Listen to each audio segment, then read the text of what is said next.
Всем здорово, всем привет, привет. В общем, сейчас хочу рассказать такую историю. Как историю рассказать? Показать, рассказать. Все вы прекрасно знаете, что на МАЗе мы работаем 2 через 2. Вот. Рыжик вот стоит.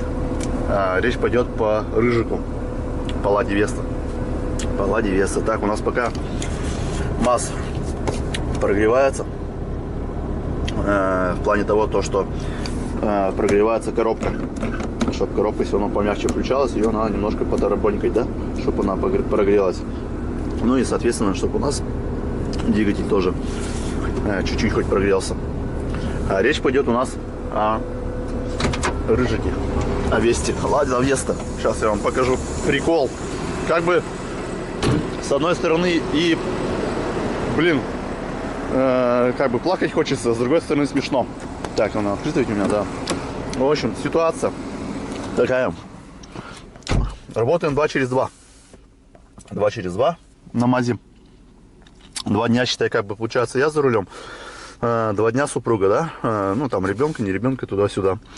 Вот. Потом опять 2 дня. 2 дня ездил, все нормально, ну, как бы тишина. Потом 2 дня, считай, супруга ездил, потом я после нее сел, как-то, видимо, один день нормально. Потом вечером на второй день еду домой и слышу в правой двери, ну, как бы, да, справа. Типа, ну, такой стук. Ну, блин, зря, вот, ну, не то, что зря. Жалко, я его не заснял. Может быть, вы даже и не услышали бы, а может быть, и услышали. Как бы едешь по кочкам и так тун-тун, как будто вот в правой двери. Так, я и так. Видите, кстати, не скрипит для мудаков-хейтеров. Блять, ну, опять вот так я такую нагрузку делаю. Это только долбоебы так, наверное, за ручку держится. Ты же сидишь все равно с пассажира, расслабляешься. Вот. Да, но насчет вот этой, кстати, открывания окна, это пипец. С нашими кульпатками туда хер залезешь. Вот, только если вот так вот, чик-чик. Так, ну ладно, суть-то в чем? И так, и сяк, и тут подожму, и так, и тут. Думаю, может, что-то динамик или еще что-то. Слышу, короче, какой-то стук. Тут возьму, так возьму, дверь на ходу возьму, так открою. Как бы такой, как будто в двери такой стук, тук-тук.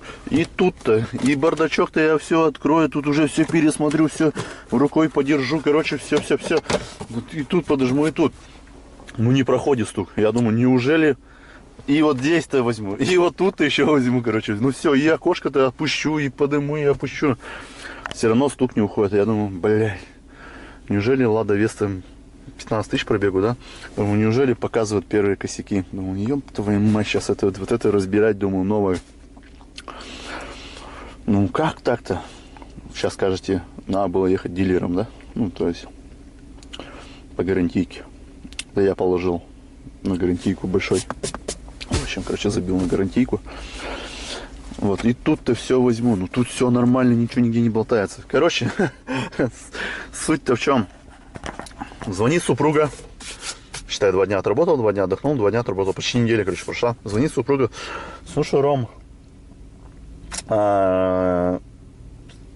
поищи, говорит, пожалуйста, духи мои в машине. Я говорю, какие духи? Ну, там такие духи, говорит, найдешь они, говорит, у меня что-то вроде, говорит, в машине, говорит, потерял. Ну, а что, первая мысль, раз сюда, 2 сюда, здесь ничего нету. Пошел, короче, под эту сидушку, заглянул, да, под сиденье. То есть, раз, здесь нету. Сюда заглянул, раз, все тут поднял, нету. Вот так же, видимо, сумку она оставила, открытую, тормознула, наверное, упала. Кстати, вот это же флакон, сейчас покажу я. Обошел. Вот он. Вот этот квадратненький флакончик и вот эта пробочка почему-то оказались, не почему-то, конечно, она упала и, короче, попала вот сюда. Вот сюда.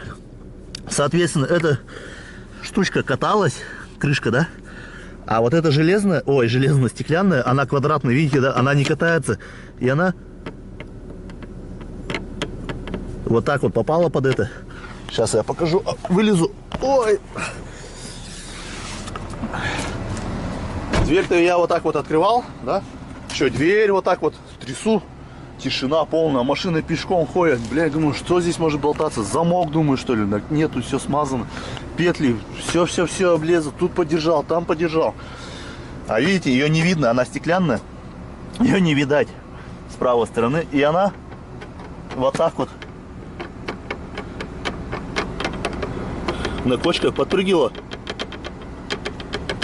И, соответственно, стукала. Представляете, да? Вот супруга пишет 6 дней. А я уже все думал, сейчас 2 дня отработаю. 2 дня отработаю. И поеду, думаю, в гараж. Разберу эту дверь. Засниму, отматерю, думаю, всю это хозяйство, что они накосячили. А дело было совсем не в этом. Как говорится, дело было не в бобине. Распиздяй сидел в кабине, да? Ну, думаю, жена, жене приезжаю. А вот она, я говорю, вот так вот вдалеке лежит. Я считаю, не видно. И стукает. И сюда-то она, видите, не проходит, да? Как бы. Жесть. Жене говорю, ты чё, ёб твою мать, домой приехал, рассказываю. Я из-за тебя говорю. Вот он, квадратный. Если бы круглая была бы, она бы каталась, ее бы слышно было, понятно, да? Раз. А она встала и вот так вот, короче, поэтому с правой стороны стучит. Вот я и всю карту общупал по дороге, а ехал один. Если бы, допустим, была бы супруга, я бы, посадил, и с правой стороны бы я бы, конечно, все равно бы услышал, что здесь где-то внизу. Тут бы все подержал. Ну, как бы здесь все держал. Приезжаю домой, я говорю, рассказываю. Я, ты че, говорю, мать? Я говорю, из-за тебя, говорю, чуть весту не разобрал, говорю, дверь. Че, говорю, такое случилось? Я говорю, твой флакончик, говорю, попал, говорю, в сиденье и брякает. А я, говорю, думаю, что что-то в карте, думаю, между дверьми, думаю, какая-то планка отпала или еще что-то, кто его знает. Вот такая вот ситуация. Но у нас Мурзик прогрелся 100%. Опа, да, в салоне тепло стало. Сейчас там Веста подморгнет. Рыжик. Оп. Все, давай, вставайся. Мы погнали. В общем, вот такая ситуация. Я говорю, хочется и плакать, и смеяться. Чуть дверь, короче, не разобрал. Вот, ну а как говорит, как он на НТВ передачу ведет? О, из головы вылетело. Следствие вели. Мы, грубо говоря, поехали. Но это уже совсем другая история. Так что всем пока. Удачи.